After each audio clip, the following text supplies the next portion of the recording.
जबलपुर के ग्वारीघाट स्थित मुख्य श्मशान घाट की बदहाल स्थिति एक बार फिर से चर्चा का विषय बन गई है। हाल ही में अपने परिजन के अंतिम संस्कार में पहुंचे जबलपुर निवासी आशीष मिश्रा ने घाट की दुर्दशा का वीडियो बनाकर सोशल मीडिया पर साझा किया, जिसने प्रशासन की कार्यप्रणाली पर सवाल खड़े कर दिए हैं। वीडियो में साफ दिखाई दे रहा है कि घाट पर कीचड़, जलभराव, टूटी हुई चबूतियां और गंदगी चारों ओर फैली हुई है। आशीष मिश्रा का कहना है कि अंतिम संस्कार के बाद अवशेष तक पानी में बह जाते हैं, जिन्हें शोक में डूबे परिजनों को खुद को समेटना पड़ता है। उन्होंने आरोप लगाया कि नगर निगम द्वारा लाखों करोड़ों रुपए खर्च किए जाने के दावे केवल कागजों तक सीमित है। जमीनी हकीकत बेहद शर्मनाक और अमानवीय है। ये वीडियो सोशल मीडिया पर तेजी से वायरल हो रहा है और शहरवासियों में गहरा आक्रोश है। नागरिकों का कहना है कि जहां जीवन की अंतिम यात्रा में सम्मान मिलना चाहिए, वहीं अब अपमान, अव्यवस्था और सरकारी उदासीनता से गुजरना पड़ रहा है। ग्वारी घाट में जिस तरीके से आपने वीडियो देखा, वीडियो में पूरी जो वहां पर टीन सेट लगे हुए हैं वो छतवत स्थिति में है। और जो भी परिजन यहाँ पर आते हैं, ग्वारी घाट का शहर, जबलपुर शहर का मुख्य मुक्तिधाम कहलाता है ग्वारी घाट क्षेत्र का। लेकिन देखने में आ रहा है कि प्रशासन कहीं ना कहीं कुंभकर्ण की नींद सो रहा है। और जो भी परिजन अपने परिजनों का अंतिम संस्कार वगैरह करने जब आते हैं तो यहाँ पर सुविधाओं का अंबार लगा हुआ है। जैसे टीन सेट आज से 1 साल पहले यहाँ का जीर्णोद्धार हुआ था, करोड़ों रुपए यहाँ पर शासन द्वारा, नगर निगम द्वारा दिए गए थे, इसका जीर्णोद्धार हुआ। लेकिन कहीं ना कहीं आज 6 महीने 8 महीने हुए हैं और टीन शेड की हालत इतनी दयनीय है कि वहाँ पर जब कोई भी लोग आते हैं, अपने परिजनों का जब अंतिम विदाई करते हैं, उनका अंतिम संस्कार करते हैं, तो चारों तरफ पानी की बौछार आती है, जिसका वीडियो अभी हमने सोशल मीडिया पे भी डाला है और मीडिया में हम दे रहे हैं। और कहीं ना कहीं जो महापौर जी हमारे जबलपुर के कुंभकर्ण की नींद सो रहे हैं, उनको भी उनका ध्यान आकर्षित करना चाहते हैं कि इस चीज़ को दुरुस्त किया जाए, नहीं तो आने वाले समय वो आंदोलन किया जाएगा। आशीष मिश्रा, समाजवादी पार्टी, प्रदेश सचिव। लोक निर्माण मंत्री राकेश सिंह ने मंगलवार को पश्चिम विधानसभा के कटंगा तिराहे से ग्वारी घाट के बीच चल रहे सीवर लाइन एवं अमृत योजना 2.0 के कार्यों का औचक निरीक्षण किया। शहर भर में इन कार्यों को लेकर मिल रही लगातार शिकायतों के चलते मंत्री मौके पर पहुंचे और कार्य की गुणवत्ता को लेकर अधिकारियों और ठेकेदार के सख्त निर्देश दिए। निरीक्षण के दौरान नगर निगम आयुक्त श्रीमती प्रीति यादव, अधीक्षक यंत्री कमलेश श्रीवास्तव समेत संबंधित विभागों के अधिकारी उपस्थित रहे। मंत्री राकेश सिंह ने स्पष्ट कहा कि सरकार की मंशा है कि जनता को मूलभूत सुविधाएं समय पर और गुणवत्ता के साथ मिले, लेकिन इन विकास कार्यों में लेटतीफी और घटिया निर्माण की शिकायतें सामने आना चिंता का विषय है। उन्होंने विशेष रूप से सीवर लाइन रीएक्सप्रेशन कार्य की गुणवत्ता पर नाराजगी जताई। शिकायत थी कि सीवर लाइन बिछाने के बाद मलबा और मिट्टी भरकर काम अधूरा छोड़ दिया गया, जिससे सड़कें बदहाल हो गई और नागरिकों को भारी असुविधा का सामना करना पड़ रहा है। देखिए, कानून कोई हाथ में लेगा तो कार्रवाई तो होगी ही। और जब एक तरफ आप संविधान की बात करते हो और दूसरी तरफ संविधान का उल्लंघन करते हो, कानून का उल्लंघन मतलब संविधान का उल्लंघन, तो दोनों बातें अलग अलग कैसे चल सकती हैं। और इसलिए कानून जब अपना काम कर रहा है तो आपको उसमें सहयोग करना चाहिए, ना कि आंदोलन। हाँ, जहाँ भी ऐसी स्थितियाँ हैं उनको ठीक करने की कोशिश हो रही है। एक जो वर्क कल्चर है, उस वर्क कल्चर में परिवर्तन की कोशिश लगातार माननीय मुख्यमंत्री जी के नेतृत्व में हो रही है। काफ़ी हद तक सफलता मिली है, लेकिन कहीं जो कुछ कमियां बाकी हैं उनको भी दूर करने की कोशिश हो रही है। इसीलिए महीने में 2 बार जो औचक निरीक्षण के काम चीफ इंजीनियर्स के द्वारा हो रहे हैं वो लगातार चल रहे हैं, 5 तारीख और 20 तारीख को। उससे भी इस वर्क कल्चर को ठीक करने में काफ़ी आसानी हो रही है। लेकिन मैं फिर भी ऐसा मानता हूँ कि इसको पूरा ठीक करने में थोड़े समय की और आवश्यकता है। बेहतर ये है, अच्छी बात यह है कि लोक निर्माण विभाग के अधिकारियों ने भी अपना मानस इस कल्चर को और बेहतर करने के लिए बना लिया है। देखिए, कानून कोई हाथ में लेगा तो कार्रवाई तो होगी ही।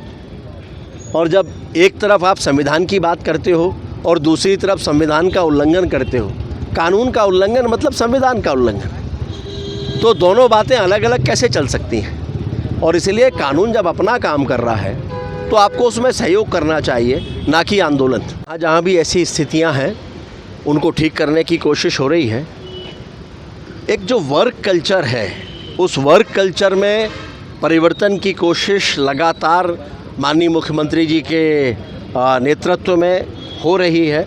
काफ़ी हद तक सफलता मिली है, लेकिन कहीं जो कुछ कमियां बाकी हैं उनको भी दूर करने की कोशिश हो रही है। इसीलिए महीने में 2 बार जो औचक निरीक्षण के काम चीफ इंजीनियर्स के द्वारा हो रहे हैं वो लगातार चल रहे हैं 5 तारीख और 20 तारीख को। उससे भी इस वर्क कल्चर को ठीक करने में काफ़ी आसानी हो रही है, लेकिन मैं फिर भी ऐसा मानता हूँ कि इसको पूरा ठीक करने में थोड़े समय की और आवश्यकता है। बेहतर ये है, अच्छी बात यह है कि लोक निर्माण विभाग के अधिकारियों ने भी अपना मानस इस कल्चर को और बेहतर करने के लिए बना लिया है। संविधान की धज्जियाँ उड़ाने वाले संविधान के नाम पर कब तक राजनीति करेंगे? जिन्होंने संविधान बनाया वे बाबा साहब अम्बेडकर का जीवन भर कांग्रेस ने अपमान किया।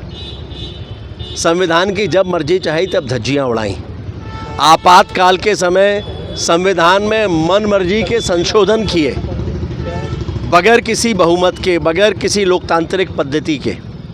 देश में ना जाने कितनी बार राज्यों की सरकारों को बर्खास्त किया, और अब जब केंद्र में एक ऐसी सरकार है जो माननीय मोदी जी के नेतृत्व में पूरे देश में समान व्यवहार कर रही, संविधान के अनुसार चलने वाली सरकार है, तब संविधान के नाम पर राजनीति ये लगातार कर रहे हैं। लेकिन देश की जनता इन सारी बातों को जानती है। ऐसी संविधान यात्राएं पहले भी इन्होंने निकाली हैं और देश की जनता ने उसको खारिज किया है। जी, तो काम को लेकर वैसे ही शहर में लोग काफ़ी परेशान हैं, और कॉन्ट्रैक्टर को भी बार बार नगर निगम कमिश्नर महोदया के द्वारा भी और सभी के द्वारा बार बार चेतावनी दी जा रही है, नोटिस दिए गए हैं, लेकिन ऐसा लगता है कि शायद उतनी गंभीरता उसमें नहीं आ पा रही है। सोच ये थी कि ये काम लंबे समय से रुका हुआ है, तो एक बार ये काम किसी भी तरह से ठीक से पूरा हो जाए, और इसीलिए बार बार समझाइश के साथ में उसको काम कराने की कोशिश हो रही थी। मुझे पिछले कुछ दिनों से शिकायत मिली कि यहाँ पर जब रिस्टोरेशन का काम हो रहा है तो उसमें जो मटेरियल डलना चाहिए उसके स्थान पर मलमा डल रहा है। वास्तव में यहाँ पर हमने वाइट टॉपिंग स्वीकृत की है, रोड स्वीकृत की है, और अगर रिस्टोरेशन का काम ठीक से नहीं होगा तो वाइट टॉपिंग के बाद वो सड़क बैठ जाएगी। और इसीलिए मैं मौके पर आया था, कमिश्नर महोदया से भी मैंने कहा, वो भी मौके पर आई, और कुछ कमियां यहाँ पर दिखाई दी हैं, उसके बारे में अधिकारियों को कहा है, चेतावनी भी दी है कि इस तरह के काम से नहीं चलेगा। और हम उम्मीद कर रहे हैं कि इस काम को ठीक करने की कोशिश नगर निगम के अधिकारियों के द्वारा किया जाएगा, ताकि रिस्टोरेशन ठीक से हो जाए, और उसके बाद जब वाइट टॉपिंग की रोड डलेगी तो उसमें किसी तरह का नुकसान ना हो। फिलहाल मुझे लगता है इस पर भी काम करने की आवश्यकता है। सर, सड़कों को काम को लेकर वैसे ही शहर में लोग काफ़ी परेशान हैं, और कॉन्ट्रैक्टर को भी बार बार नगर निगम कमिश्नर महोदया के द्वारा भी और सभी के द्वारा बार बार चेतावनी दी जा रही है, नोटिस दिए गए हैं, लेकिन ऐसा लगता है कि शायद उतनी गंभीरता उसमें नहीं आ पा रही है। सोच ये थी कि ये काम लंबे समय से रुका हुआ है, तो एक बार ये काम किसी भी तरह से ठीक से पूरा हो जाए, और इसीलिए बार बार समझाइश के साथ में उसको काम कराने की कोशिश हो रही थी। मुझे पिछले कुछ दिनों से शिकायत मिली कि यहाँ पर जब रिस्टोरेशन का काम हो रहा है तो उसमें जो मटेरियल डलना चाहिए उसके स्थान पर मलमा डल रहा है। वास्तव में यहाँ पर हमने वाइट टॉपिंग स्वीकृत की है, रोड स्वीकृत की है, और अगर रिस्टोरेशन का काम ठीक से नहीं होगा तो वाइट टॉपिंग के बाद वो सड़क बैठ जाएगी। और इसीलिए मैं मौके पर आया था, कमिश्नर महोदया से भी मैंने कहा, वो भी मौके पर आई, और कुछ कमियां यहाँ पर दिखाई दी हैं, उसके बारे में अधिकारियों को कहा है, चेतावनी भी दी है कि इस तरह के काम से नहीं चलेगा। और हम उम्मीद कर रहे हैं कि इस काम को ठीक करने की कोशिश नगर निगम के अधिकारियों के द्वारा किया जाएगा, ताकि रिस्टोरेशन ठीक से हो जाए, और उसके बाद जब वाइट टॉपिंग की रोड डलेगी तो उसमें किसी तरह का नुकसान ना हो। फिलहाल मुझे लगता है इस पर भी काम करने की आवश्यकता है। सर, सड़कों को जबलपुर के पुलिस अधीक्षक संपत उपाध्याय के आदेशानुसार समस्त थाना प्रभारियों को थाना क्षेत्र में अवैध नशे के कारोबार में लिप्त आरोपियों के विरुद्ध सख्त कार्रवाई के निर्देश के तहत अभियान चलाने के आदेश जारी किए गए। इसी कड़ी में गढ़ा थाना पुलिस ने कार्रवाई करते हुए महिला गांजा तस्कर को दबिश देते हुए गिरफ्तार, एनडीपीएस एक्ट के तहत मामला दर्ज कर लिया है। जहां गढ़ा थाना पुलिस को विश्वसनीय मुखबिर के जरिए सूचना मिली थी कि एक महिला गंगा सागर तालाब के पास बड़ी मात्रा में मादक पदार्थ गांजा की तस्करी कर रही है। सूचना पर तत्काल टीम गठित करते हुए पुलिस ने मौके पर दबिश दी। दबिश के दौरान महिला भागने की कोशिश करने लगी, जिसे घेराबंदी कर पकड़ा गया। वहीं नाम पता पूछे जाने पर उक्त महिला ने अपना नाम यशोदा ठाकुर निवासी शारदा चौक होना बताया है। महिला के पास रखी हुई बोरी की तलाशी किए जाने पर बोरी के अंदर से 5 किलो 835 ग्राम मादक पदार्थ गांजा बरामद किया गया। आज थानागढ़ा में विश्वसनीय मुखबिर के द्वारा सूचना दी गई कि यशोदा ठाकुर नाम की महिला अपने पास गांजा रखे हुए है, जिस पर वरिष्ठ अधिकारियों को अवगत कराया गया और टीम गठित करके गंगा सागर तालाब के पास दबिश दी गई, जो महिला के कब्जे से 5 किलो 835 ग्राम गांजा बरामद किया गया है। NDPS एक्ट के प्रावधानों के तहत वैधानिक कार्रवाई की गई है। आरोपिया को गिरफ्तार किया गया है। आरोपिया के आपराधिक रिकॉर्ड के संबंध में जानकारी प्राप्त की जा रही है।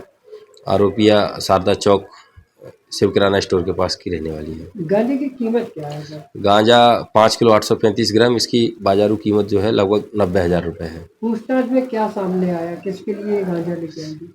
महिला ने बताया कि वो गांजा उड़ीसा से लेकर आई थी और गांजा स्वयं के द्वारा विक्रय करने के लिए लाया गया था। किन धाराओं पे मामला पंजीबद्ध किया है? महिला के विरुद्ध धारा 8/20 NDPS एक्ट के तहत कार्रवाई की गई है। जबलपुर के रानी दुर्गावती विश्वविद्यालय में एक और अनोखा कारनामा सामने आया, जहां एक ही परीक्षा के 2 अलग-अलग प्रश्न पत्रों को विद्यार्थियों के बीच बांटा गया। जैसे ही इस बात की भनक NSUI छात्र संगठन को लगी, बड़ी संख्या में छात्र नेता पैरों की माला पहनकर रानी दुर्गावती विश्वविद्यालय प्रांगण में प्रदर्शन करने इकट्ठे होने लग गए। प्रदर्शन करने वाले छात्रों ने आरोप लगाया कि विश्वविद्यालय के कुलपति की अनदेखी के चलते छात्र विरोधी क्रियाकलाप विश्वविद्यालय में लगातार किए जा रहे हैं। इधर पीड़ित छात्रों ने जानकारी देते हुए बताया कि उनके इकोनॉमिक्स के पेपर में 2 तरह के प्रश्न पत्रों को वितरित किया गया। इतना ही नहीं, उनसे जो सवाल पूछा गया था वह आउट ऑफ कोर्स था। छात्रों की मांग है कि या तो फिर से एग्जाम कंडक्ट कराया जाए या फिर उक्त प्रश्न का पूरा नंबर छात्रों को दिए जाए। इधर विश्वविद्यालय प्रबंधन ने भी छात्रों की मांग को ध्यान में रखते हुए जांच दल द्वारा जांच किए जाने की बात कही है। उन्होंने आश्वासन दिया कि जो भी निर्णय होगा यह केवल छात्र हित में होगा। देखिए, जिस प्रकार से विश्वविद्यालय में लगातार परीक्षा परिणामों पर परीक्षा संबंधित भ्रष्टाचार विश्वविद्यालय में चल रहे हैं, उसी क्रम में आप जैसे आपने पहले भी देखा होगा कि जहाँ पे विश्वविद्यालय परीक्षा ऑर्गेनाइज करता है, जब स्टूडेंट पहुंचते हैं तो परीक्षा लेना भूल जाते हैं, कभी प्रेजेंट को एब्सेंट कर देते हैं, कभी आउट ऑफ सिलेबस पेपर देखते हैं। लेकिन अभी विश्वविद्यालय में एक नई चीज़ देखने मिल रही, जहाँ पर आप देख रहे हो BA LLB 4th सेमेस्टर के इकोनॉमिक के सब्जेक्ट पर एक ही सब्जेक्ट के 2 क्वेश्चन पेपर दिए जा रहे हैं। आप बताओ, एक सब्जेक्ट के 2 क्वेश्चन पेपर कैसे हो सकते हैं? एक जो पेपर सही है, एक उनका पेपर जो सही है वो ये आपके सामने है, और एक जो पेपर गलत है वो जो आउट ऑफ सिलेबस है। ये देखो, जहाँ पे लिखा है explain the multiplier in detail, explain the accelerator in detail, जिससे BA LLB का कोई ताल्लुक ही नहीं है। इसका जो रियल पेपर हैगा वो आप देख सकते हैं कि जहाँ पे ये discuss the classical theory of employment, explain in detail the employment theory of Keynes, जो रियल पेपर है। एक ही सब्जेक्ट के 2 क्वेश्चन पेपर कैसे बनाए जा रहे हैं? लगातार हम अपनी मांगों को लेकर के यहाँ विश्वविद्यालय में पहुँचते हैं, लेकिन इस पर कोई कार्रवाई नहीं होती। हम विश्वविद्यालय को चिता के जा रहे हैं। अगर 1 हफ्ते के अंदर विश्वविद्यालय पर इस पर कड़ी कार्रवाई नहीं की जाती है, छात्रों को जनरल प्रमोशन या इकोनॉमिक्स का पेपर दोबारा नहीं लिया गया, पूरे विश्वविद्यालय की तालाबंदी करेंगे, जिसकी संपूर्ण जवाबदारी शासन प्रशासन। ये एक ही दिन पर पेपर था इकोनॉमिक्स का BA LLB 4th सेमेस्टर के सारे स्टूडेंट्स का, जिसमें आधे बच्चों को अलग पेपर दिया गया आउट ऑफ सिलेबस, आधे बच्चों को। आप बताओ, ऐसी गड़बड़ी कैसे हो सकती? परीक्षा पेपर तो एक ही आप प्रिंट करेंगे, लेकिन 2 पेपर आप कैसे कर रहे हैं? मतलब कहीं ना कहीं विश्वविद्यालय की कर्मचारियों की कोई सांठगांठ होगी इस पे, हम तो यही जानेंगे। अचलनाथ, रानी दुर्गावती विश्वविद्यालय प्रभारी, NSUI, जबलपुर, मध्य प्रदेश। जिंदाबाद छात्र संगठन, जिंदाबाद। अपमान नहीं सहेंगे, नहीं सहेंगे। विद्यालय प्रशासन, अचल अचल अचल, आप क्या है? अचल अचल अचल अचल।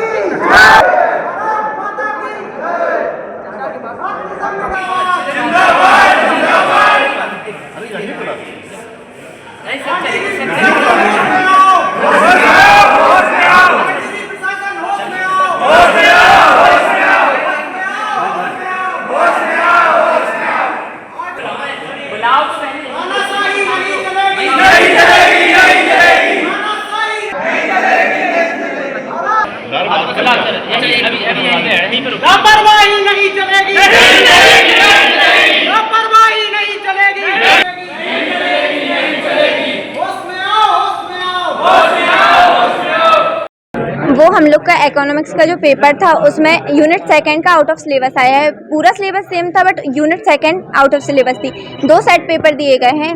हम लोग की क्लास में अलग सेट पेपर था और दूसरी अदर क्लासेस में अलग सेट पेपर था, तो हम लोग को रॉन्ग क्वेश्चन पेपर दिया गया है और सबको राइट वाला दिया गया है। तो बस उसी के उसमें कि हम लोग को 16 मार्क्स चाहिए उस यूनिट सेकंड के। हाँ, सेट पेपर अलग अलग थे, अलग अलग मतलब सिलेबस सेम था, बट जो रॉन्ग पेपर था उसमें यूनिट सेकंड का सिलेबस गलत था, आउट ऑफ सिलेबस आ गया था वो। से जो हमारा क्वेश्चन गलत आया है उस पे या तो हमें फुल मार्क्स मिलने चाहिए या तो दोबारा से पेपर हो, क्योंकि इससे जितने भी हमारे पहले पेपर हुए इसमें कभी भी ऐसा नहीं हो कि 2 सेट में पेपर आ रहे हैं। कोई बोर्ड एग्जाम तो है नहीं कि बोर्ड एग्जाम जैसे 2 सेट में आ रहे हो तो बच्चे समझ जाएं। एक तो पुराने सिलेबस का क्वेश्चन दिया, और अगर पुराने सिलेबस का क्वेश्चन दिया है तो फिर आपको पहले आकर बताना चाहिए। हमें वहाँ पर जब हमारे एग्जाम सेंटर में लास्ट में आकर पता चला कि क्वेश्चन जो है आपको दोबारा से करना पड़ेगा, आपका जो क्वेश्चन पेपर है वो गलत है। तो हमारी तो यही रिक्वेस्ट है कि या तो कोई वो दोबारा से वो पेपर या तो प्रमोट कर दिया जाए बच्चों को। ऋषिका यादव को लेकर के कुछ आपत्तियां दी हैं और इसके लिए जो इसके जो विषय विशेषज्ञ की जो समिति है उसके समक्ष में संपूर्ण प्रकरण रखा जाएगा और विद्यार्थी हित में ही निर्णय लिया जाएगा। इतनी बड़ी छूट कैसे होगी कि एक ही क्लास से ये पेपर बनाएगा? संबंधित समिति इसका परीक्षण करेगी तभी इसके बारे में कुछ बताया जा सकता है। कैसे बच्चों के भविष्य तक नहीं आता उस तरह से? नहीं, कमेटी को एक बार एग्जामिन कर लेने दीजिए तब फिर आपके समक्ष में सारी चीज़ें होंगी। क्या ये जो दोषी उनके खिलाफ कार्रवाई की जाएगी? बिल्कुल, दोषी जो होंगे उनके लिए कार्रवाई होगी। अब ये बच्चों का भविष्य भी होता है। वाहन चेकिंग के दौरान आरक्षक के साथ नशे में चूर बदमाशों ने अभद्रता करते हुए धमकाते हुए कॉलर पकड़ ली। इसके बाद झूमा जब्ती कर फरार हो गए, जिसका वीडियो सोशल मीडिया में शनिवार शाम 6 बजे से वायरल हो गया। वहीं पुलिस ने उपद्रव मचा रहे आरोपियों पर कार्रवाई की। जानकारी के मुताबिक सदर चौपाटी में 3 लोग पहुंच जो शराब के नशे में धुत थे। वहीं बताया जा रहा है कि आरोपियों के BS की धाराओं के साथ अपराध दर्ज किया गया। अभद्रता कर हाथापाई करने के साथ मारपीट कर दी और आरक्षक की कॉलर पकड़ ली। सूचना मिलते ही अतिरिक्त पुलिस अधीक्षक भी मौके पर पहुंच गए। सूचना पर पुलिस बल पहुंचा और युवकों को गिरफ्तार कर थाने लाया गया, जहां उनके खिलाफ आगे की कार्रवाई। उक्त वायरल वीडियो 28-29 जून दरमियानी रात की सदर चौपाटी के पास का है, जिसमें वाहन चेकिंग की जा रही थी। ये 3 सवारी लड़के थे, इनको रोका गया और मोबाइल से भी ये बात कर रहे थे। तो ये इनको जब चालान करने के लिए रोका गया तो ये आरक्षक से झूमा झटकी करने लगे। तत्काल इनको एहतियातन प्रतिबंधात्मक कार्रवाई कर धारा 170 भारतीय न्याय सुरक्षा संहिता के तहत इनको गिरफ्तार कर जेल भेजा गया। साथ ही 185 मोटर व्हीकल एक्ट के तहत भी इनकी कार्रवाई की गई है और इनके रिकॉर्ड भी खंगाले जा रहे हैं। आगे इनके ऊपर कड़ी प्रतिबंधात्मक कार्रवाई की जाएगी। सर, ये कहाँ की घटना है? ये सदर चौपाटी के सामने की घटना है।